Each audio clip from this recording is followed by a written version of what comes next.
Prosecutor will handle any voter fraud allegations that pop up in Rhode Island tomorrow in a partnership with local authorities around the country. Tonight, we are taking a closer look at that process, from the ballots to the machines that count them. Mario Hilario is digging deeper into ballot security on the state and local level.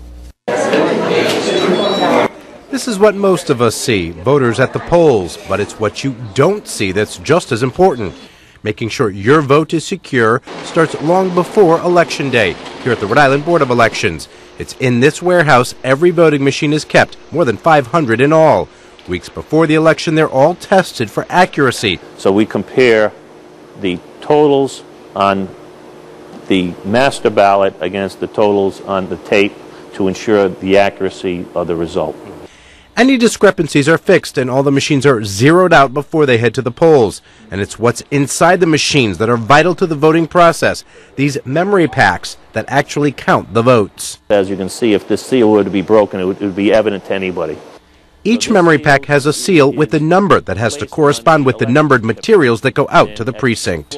All of the voting machines leave the Board of Elections here about a week before the election. Once delivered to the local polling places, it's up to the local boards of canvassers to ensure they're secure. It's got to be a secured area. It's locked in.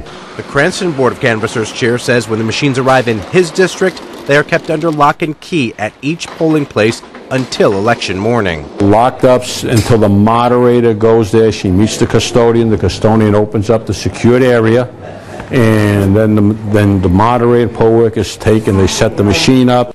And the key to each voting machine is transported to and from the polling place in a canvas bag that itself is under lock and key.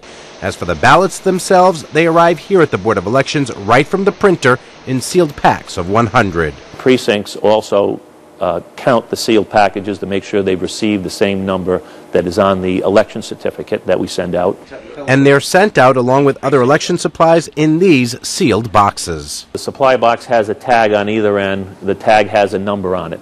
The numbers that are on the tags are actually on a document inside the supply box. So the ballots never get unsealed until what, that morning? Right, they're in sealed packages until that morning. And even during the course of the day, they're in the shrink wrap until they're actually needed.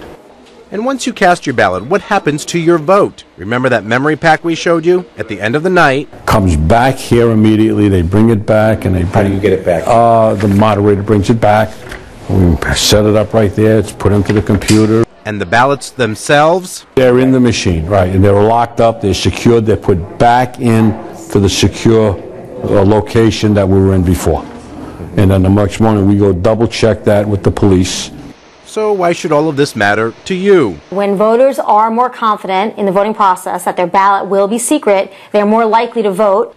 And in this year of tight races, I think it's going to come down to a few hundred ballots perhaps in some of these races. So how we count those ballots, that's going to be very, very important. Mario Hilario, NBC 10 News.